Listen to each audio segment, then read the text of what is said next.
Vous êtes jeune, vous êtes une fille et vous êtes blonde. Voilà comment a commencé ma carrière professionnelle de DRH. J'avais 27 ans. C'est ce que m'a dit Michel lors de mon entretien d'embauche dans le secteur très masculin de l'informatique. Nous sommes en 2004 et à cette époque, j'essaye effectivement d'intégrer une start-up informatique d'une 50aine de collaborateurs basée à Montpellier. Et vous l'aurez compris, composée majoritairement d'hommes avec seulement 2 femmes. Dora, alors non, pas l'exploratrice, mais la réceptionniste, et puis Florence, la traductrice. C'est surtout une société à fort challenge professionnel pour moi, puisque tout est à construire au niveau RH. Le job de mes rêves. Mais voilà, un obstacle se dresse devant moi. Je ne rentre pas dans les cases. Pourtant, j'ai de l'expérience. J'ai un master en ressources humaines, je suis trilingue, je suis super motivée. Bref, je coche toutes les cases de l'offre d'emploi. Mais non, ça ne compte pas. Alors, le soir, quand je rentre à la maison, mon compagnon me demande bien évidemment comment s'est passé l'entretien. Et là, je lui explique et il me dit « Tu sais quoi ? Laisse tomber, hein. C'est une boîte de cons. » J'avais 2 options. La première, partir en courant et laisser filer ce job, ou me faire confiance et relever ce challenge que je voulais tant. Mais vous auriez fait quoi à ma place ? Imaginez un instant. On a tous cette impression à un moment donné de ne pas rentrer dans les cases. Vous vous sentez dans les cases, vous ? Oui ? Non ? Ah, ces fameuses cases qui nous dictent qui être, quoi faire et que penser. Eh bien, ne jamais rentrer dans les cases, devoir prouver que je suis la bonne personne, que j'ai les compétences, et ne jamais baisser les bras face aux difficultés, eh bien ça, c'est ma vie. En 2016, j'ai cette envie folle de créer ma propre société, comme vous, qui êtes déjà peut-être entrepreneur ou souhaitez le devenir. Et là, excitée comme une puce, j'en parle à mon entourage proche, et les réactions sont bien loin d'être celles que j'attendais. Non, mais t'es pas un peu folle ?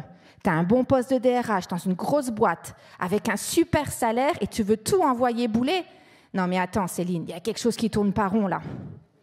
Alors ouais, on passe tous par ces moments où on a l'impression d'être un extraterrestre, n'est-ce pas ? Eh bien ouais, je suis pas soutenue.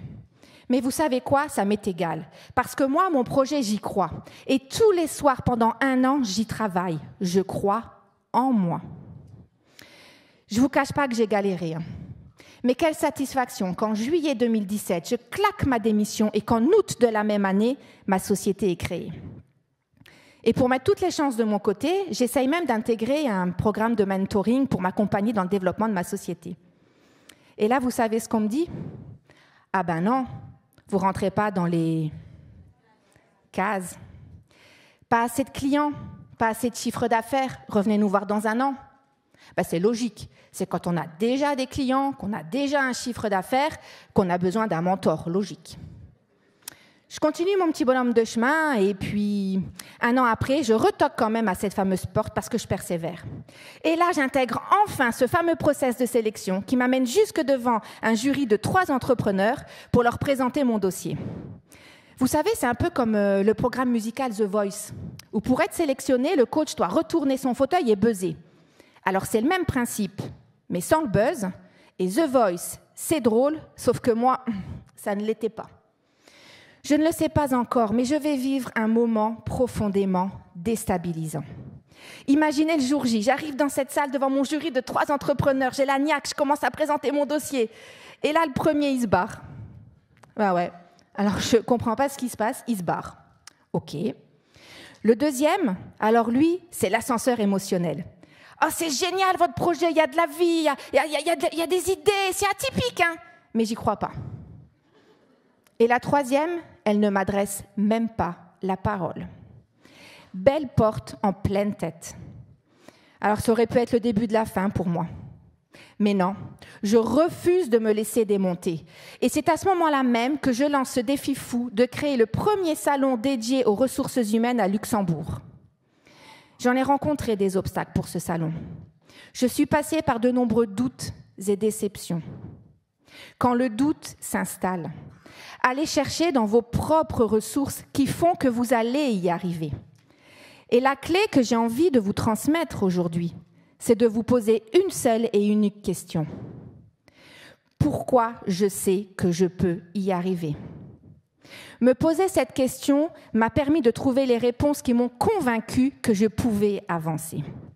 En 2018, je sais que je vais le créer, ce salon, et peu importe ce qu'on va dire ou ce qu'on va penser de moi.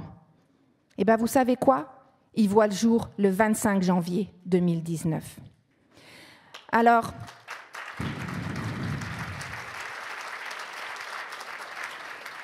quand vous êtes seul face à votre projet, que personne ne vous soutient, croyez en vous. D'ailleurs, vous vous souvenez de ce jury qui m'a bien fait comprendre que ça ne marcherait jamais ? Eh bien, je viens de fêter les 6 ans de ma société. Je suis en train d'organiser la 6e édition de mon salon. Et cerise sur le gâteau, en 2023, il a été inauguré par le ministre du Travail luxembourgeois.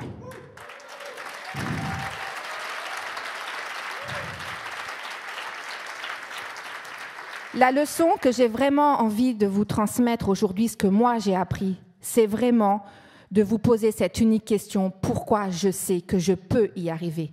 Parce que si tu le sais, c'est que tu peux y arriver ou que tu vas trouver les moyens d'y arriver. D'ailleurs, vous vous souvenez de mon entretien d'embauche avec Michel ? Vous savez ce que je lui ai répondu quand il m'a dit « Vous êtes jeune, vous êtes une fille, vous êtes blonde ?» Parce que j'ai osé. Encore aujourd'hui, je ne sais pas comment j'ai osé lui répondre, mais je lui ai dit « Et en plus, quand j'étais jeune, j'étais majorette. » C'est